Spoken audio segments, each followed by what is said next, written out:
बिहटा में बनने वाला एयरपोर्ट पटना के एयरपोर्ट से कई मायनों में खास होगा और एक खास वजह यह भी है अलग होने की कि पटना में जिन प्लेनों को ठंड के मौसम में नहीं उतारा जा पाता है घना कोहरा होने के कारण, उन प्लेनों को भी बिहटा के एयरपोर्ट पर बिल्कुल आसानी से उतारा जा सकता है। अब इसके पीछे का वजह क्या है, तो वहां पर अत्याधुनिक सुविधाओं से लैस व्यवस्था रहेगी, जिसके कारण अगर घना कोहरा है और 100 मीटर तक की विजिबिलिटी है तब भी वहां पर प्लेनों को रनवे पर आसानी से उतारा जा सकता है और इस कारण से यात्रियों को कठिनाई बहुत कम होगी। यात्रियों को परेशान नहीं होना पड़ेगा और ज्यादा लंबा इंतजार नहीं करना पड़ेगा, जो कि पटना एयरपोर्ट पर खूब करना पड़ता है। अब पूरी खबर क्या है, कौन सी वो अत्याधुनिक टेक्नोलॉजी होगी, इन सभी मुद्दों पर विस्तार से बात करेंगे और आपको बताएंगे।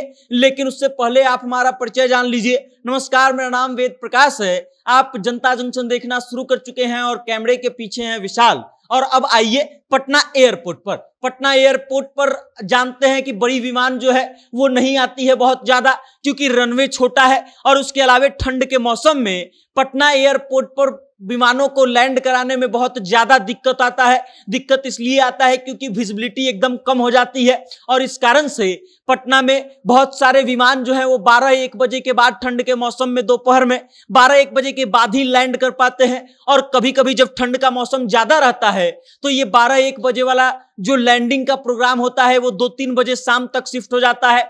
उसके अलावा रात्रि में भी 8 बजे तक ही फ्लाइटों को लैंड करवाया जा सकता है, क्योंकि कई चीजें होती हैं, घना कोहरा हो जाता है और इस कारण से विजिबिलिटी बिल्कुल कम हो जाती है। एक तो पटना का रनवे भी बेहद छोटा है, इस कारण से भी वहां पर काफी दिक्कतों का सामना करना पड़ता है और इसके कारण वहां पर आने जाने वाले यात्रियों को भारी तकलीफों का सामना करना पड़ता है। कई बार तो ये भी होती है कि पटना आने वाली जो फ्लाइटें होती हैं वो 20 से 30 मिनट हवा में घूमते रह जाती हैं, उसके बाद उनको लैंडिंग का मौका मिलता है।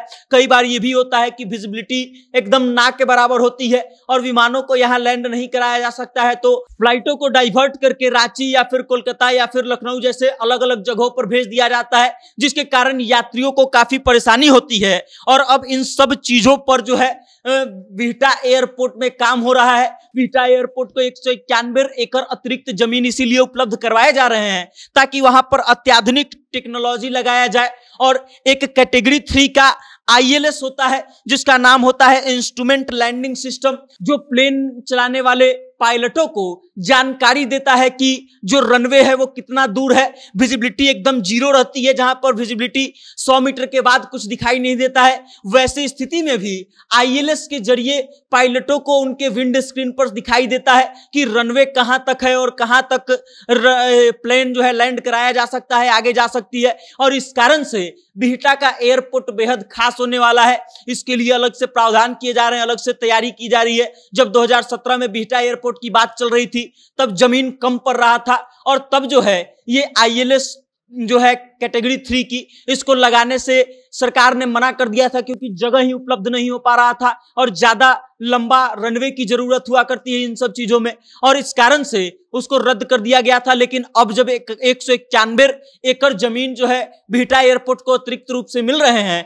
तब वहां पर ये कैटेगरी 3 की ILS लगेगी। अब ILS जो है ये 5 प्रकार की होती है और उसमें कैटेगरी 3 जो होती है ये सबसे बेस्ट मानी जाती है, जो 100 मीटर की विजिबिलिटी पर भी प्लेन को एकदम सुरक्षित उतारा जा सकता है और पायलटों को कोई दिक्कत नहीं होती है। तो मतलब ये कि अब पटना में आने जाने वाली जो प्लेनें होती हैं जिनको डाइवर्ट करना पड़ जाता था ठंड के मौसम में या फिर रद्द करना पड़ जाता था, उड़ान नहीं भर पाती थी, उन सभी प्लेनों की समस्याएं जो है अब खत्म हो जाएंगी। और उसके बाद बिहार के बिहटा से आप अलग अलग जगहों के लिए फ्लाइट पकड़ पाएंगे।